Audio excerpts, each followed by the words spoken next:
کیا اس وقت بھی جنرل باجوہ یا جنرل فیض آپ سے رابطے میں میری تھے؟ بات پوری سن لیں جی.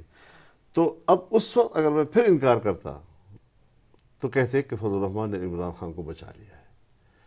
تو یہ وہ چیزیں تھیں کہ میں صرف اس لیے آپ کے سامنے ذکر کرنا چاہتا ہوں کہ تاریخ کے اوراق پر حقائق تو کسی وقت تو آئے نہیں. کیا اس وقت جنرل باجوہ اور جنرل فیض آپ سے رابطے میں تھے جب یہ لوگ ٹوٹ کے پی ٹی آئی سے اور ایم کیو ایم اور باپ پارٹی ادھر آ چکے تھے؟ حضرت وہ بالکل رابطے میں تھے اور ان کی موجودگی میں سب کو بلایا گیا اور سب کے سامنے ان سے کہا گیا کہ آپ نے یہ اس طرح کرنا ہے اور اس طرح کرنا ہے.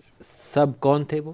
سب پارٹیاں، نون لیگ اور پیپلز سب پارٹی؟ پارٹیاں. اور یہ کا نام مت لیں آپ. اور ان کو کس نے کہا کہ یہ کرنا ہے؟ سب پارٹیاں. کس نے کہا یہ کرنا؟ باجوہ صاحب اور فیض حمید صاحب دونوں تھے. کیا کہا انہوں نے؟ یہی کہا کہ آپ لوگوں نے کیا کرنا ہے، کس طرح چلنا ہے، کیا کرنا ہے. نو کانفیڈنس کے حوالے سے دونوں نے، اور سب نے اس کے اوپر ہاں میں ہاں بھری. پھر تو یہ کہنا چاہیے کہ موو جو تھی وہ ادھر سے تھی، تو نون لیگ اور پیپلز پارٹی نے صرف مہر لگا دی اس آپ کے اوپر. واقعی صحیح صحافی ہیں، آپ نے بات نکال ہی لی ہم سے. تو پھر مہر لگا دی نون لیگ اور پیپلز پارٹی نے اوپر سے مہر لگا دی. مہر لگا دی. تو پھر تو ان کو مزہ پی ڈی ایم کو جو کچھ پھر مشکلات پیش آئی ہیں، جو اکنامک ڈیفیکلٹیز پیش آئی ہیں، پھر تو I think P M L N deserve کرتی ہے کہ ان کو جو کچھ ہوا ہے. اکنامک جو ڈیفیکلٹیز آئی ہیں تو یہی کہا جا رہا ہے بطور دلیل کے کہ جو شہباز شریف صاحب کی حکومت تھی وہ 1.5 سال میں ڈیلیور نہیں کر سکی اور مہنگائی کم نہیں کر سکی، بڑھتی چلی گئی. ڈالر کی قیمت جو ہے وہ یہ تو ریئلٹی ہے سر. آپ کو ایسا نہیں لگتا؟ لیکن میرا جو مقدمہ ہے وہ یہ ہے کہ پھر اس کا اثر تو پنجاب میں ہونا چاہیے تھا، پھر اس کا اثر تو سندھ میں ہونا چاہیے تھا. یہ صرف کے پی کے اندر ہمارے اوپر کیوں بم چھوڑا گیا اور ہمیں اس کا نشانہ کیوں بنایا گیا؟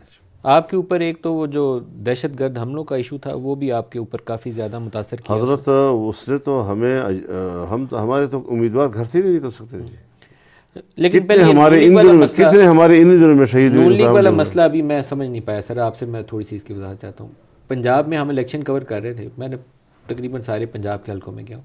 ایک تاثر بڑا موجود تھا کہ مہنگائی کی وجہ سے ان پاپولر ہے پی ایم ایل این، اس دفعہ ووٹ اس کو نہیں ملے گا، اور پی ٹی آئی کے لیے سپورٹ موجود تھی پنجاب کے اندر. جو بھی گڑبڑیں ہوئی اس کے باوجود نون لیگ لیڈنگ پوزیشن میں نہیں ہے، اس کی ریفلیکشن ہمیں نظر آتی ہے.